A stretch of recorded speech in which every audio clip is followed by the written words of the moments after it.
Good morning, my friends. Thanks for joining me for another of our Unfolding the Word times. We've been studying of late in Genesis chapter 4, looking at some of the consequences, the outworkings of Cain's decision to rebel against God and to refuse to come to God's way. I want to pick up our reading again, just as we did yesterday, in verses 16 to 24 in the 4th chapter. Then Cain went away from the presence of the Lord, and he settled in the land of Nod, which was east of Eden. And Cain knew his wife, and she conceived and bore Enoch. And when he had built a city, he called the name of the city after the name of his son Enoch.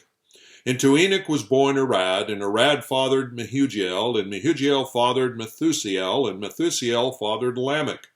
And Lamech took 2 wives, and the name of the one was Ada, and the name of the other was Zillah. And Ada bore Jabal. He was the father of those who dwell in tents and have livestock. His brother's name was Jubal, and he was the father of all who play the lyre and the pipe. And Zillah also bore Tubal-Cain. He was the forger of all instruments of bronze and iron. And the sister of Tubal-Cain was Naamah. And Lamech said to his wives, Ada and Zillah, listen to my voice. You wives of Lamech, listen to what I say. I have killed a man for wounding me, a young man for striking me. If Cain's revenge is 7-fold, then Lamech's is 77-fold. Yesterday, we were looking at these outworkings of Cain's decision to reject God's answer to sin and reject God's answer to reconciliation with God, and how it eventually, inevitably impacted on the society around him. It's a study, really, in these verses of societal degeneration and breakdown. A society that is not built around God's truth and built around being in right relationship with God inevitably becomes a sick society. And a sick society has no answer to be found within human effort. It's a society whose solution is only found by being back in right relationship with God. Now, in the verses that I want to turn to today, to continue our look at this post-decision era in Cain's life, is I want to look at 3 lessons that are clearly emerging in the descriptions of not just Cain's life, but the life of the succeeding generations following him in his line.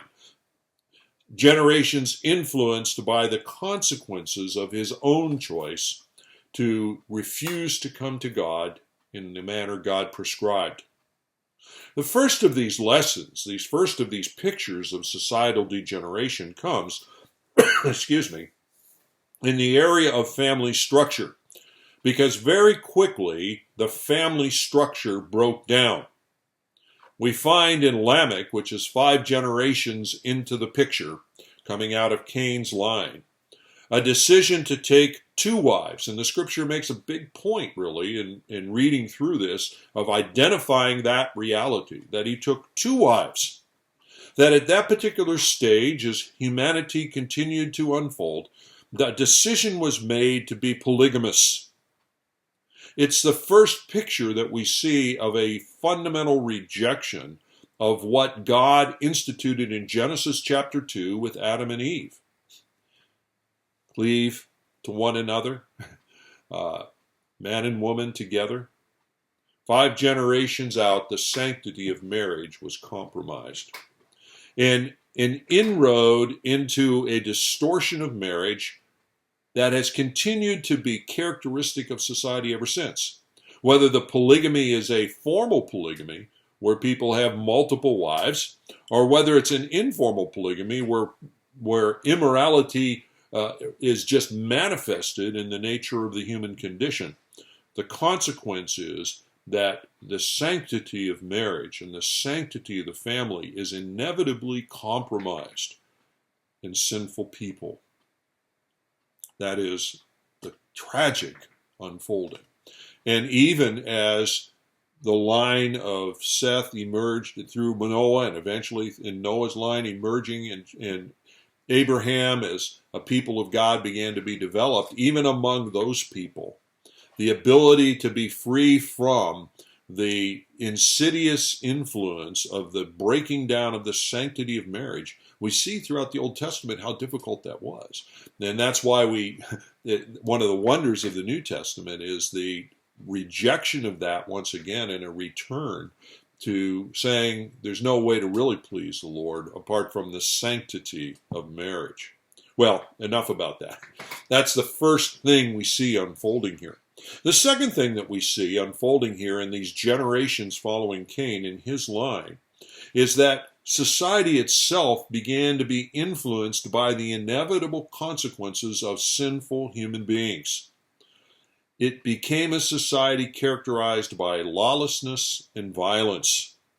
And we see this underscored as we come to that fifth generation in Lamech, where we're given some insight into Lamech and who he is and his interactions with people. Lamech's interactions of bragging to his two wives underscores the truth of this. Violence had become the order of the day. Wounding, striking, murder. These were the pictures. You see, the driving force in human relationships, societal relationships at this stage in humanity's development was personal vengeance. It was the driving force of life. And that vengeance became the characteristic picture of society. And by the way, whenever civil government, which God instituted later after the flood, but whenever civil government has broken down, personal vengeance becomes the dominating characteristic. And therefore it creates a terribly unjust and fearful and violent society. Civil authority partially exists to keep in check what we see early in Genesis to be the inevitable consequence of rebellion against God. Let's talk about that a little bit further. The nature of personal vengeance is this: it always seeks to do more harm than the harm received. Vengeance drives a person to do more harm than the harm they received. Vengeance fosters a violence that acts like compound interest. For those of you that have thought about finances, there's a compounding that's going on. You do more than has been done to you. In Lamech's case, I killed a man for wounding me. Not an equitable outcome here. And I killed a person for striking me.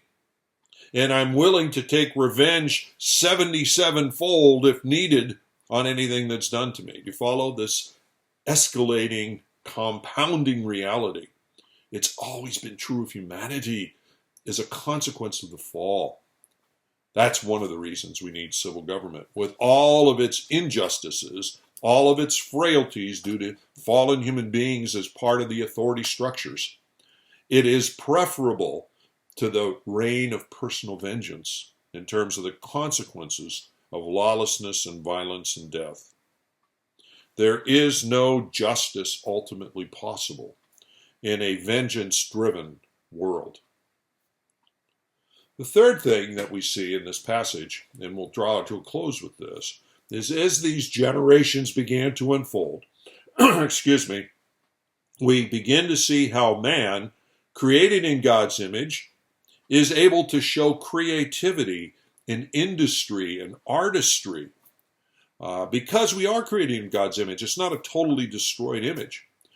Yeah, we're sinners. Yes, people are separated from God hopelessly due to their sin, and they cannot get back into right relationship with God apart from forgiveness, which only comes as we come to God God's way. Nonetheless, we are created in His image. And part of that is the abilities and talents that He can give to humanity.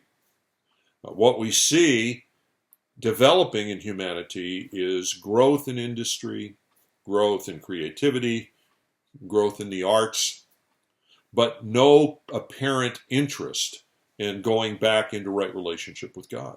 Agriculture develops here. Cattle raising begins to develop. Arts and music develop, as I read these verses to you. Metallurgy, mechanical advances, and a deepening confidence, I'm certain, among Cain's descendants that his confidence in the ultimate success of the human being, apart from God, is going to be realized. Look at all that we can do. Of course, you and I understand that all of those creative expressions end up being corrupted.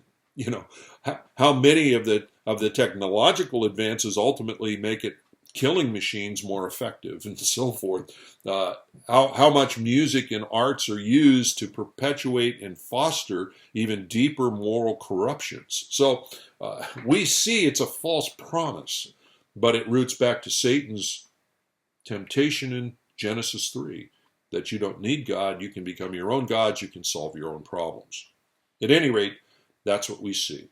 And in these generations, we see Cain's line showing an increasing trust in man, in what man has the capability of doing, and a decreasing interest in God, and a decreasing inclination to seek after him. And as a result, the world becomes a broken, lawless, and violent place. And in just a couple of generations following that, the disaster hit.